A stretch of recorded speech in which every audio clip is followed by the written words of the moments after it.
மத்திய கிழக்கில் ஏற்பட்டுள்ள இந்த போர் சூழல் காரணமாக உலக நாடுகளே சுற்றுலாத்துறையும் விமானத்துறையும் மிகவும் அடிவாங்கிய ஒரு துறையா இருக்குது.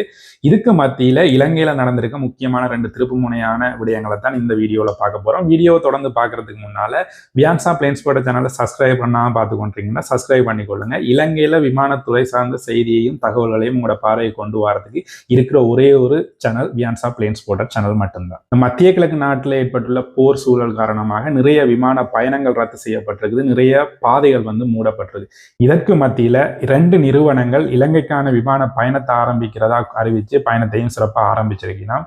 அதுல ஒன்று இண்டிகோ ஏர்லைன்ஸ் நிறுவனம் டெல்லியில இருந்து இலங்கைக்கான ஒரு விமான பயண சேவையை ஆரம்பிச்சிருக்காங்க. இந்த பயணத்துக்கு ஏர்பஸ் 320 ரக விமானத்தை பயன்படுத்துறதா அறிவிச்சிருக்கணும். அதே மாதிரி கிழமைக்கு 6 சேவையை இவங்க வழங்குறாங்க. இதன் ஊடாக இலங்கைக்கு இண்டிகோ விமான நிறுவனம் கிழமைக்கு 55 விமான சேவைகளை வழங்குது. ஒரு பெரிய நிறுவனமா மாறி இருக்குது.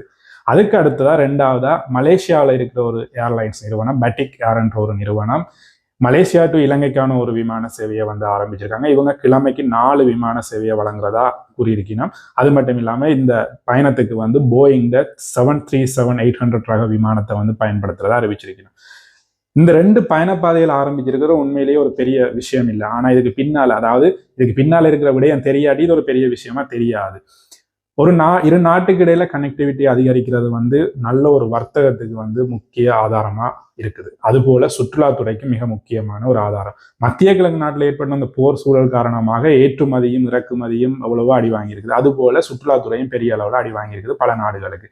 அப்படி இருக்கிற தருணத்துல இலங்கைக்கு இவர்கள் ஏற்கனவே இந்த யுத்தம் ஆரம்பிக்கிறதுக்கு முன்னுக்கே இந்த சேவையில ஆரம்பிக்க போறதை அறிவிச்சிருந்தாலும் இந்த யுத்த சூழல் காரணமாக அதை கேன்சல் பண்ணாம தொடர்ந்து இயக்குனது இலங்கை வெளிநாடுகளோட மோர் கனெக்டிவிட்டியில இருக்க போகுது அப்படின்றத எடுத்து காட்டியிருக்குது. அதனால எங்களுடைய ஏற்றுமதி இறக்குமதியிலோ இல்ல சுற்றுலாத்துறையோ பெரிய ஒரு அடி விழுகிறதுக்கான சந்தர்ப்பம் இல்லை. இது இலங்கைக்கு உண்மையிலே ஒரு வரப்பிரசாதமான ஒரு நியூஸ் தான். அந்த செய்தியை உங்களோட பார்வைக்கு நாங்க கொண்டிருக்கோம். இது போல செய்திகளை நீங்க தெரிஞ்சு கொள்றதுக்கு வியான்சா பிளேன்ஸ்போர்ட் சேனலோட தொடர்ந்து இணைந்திருங்க.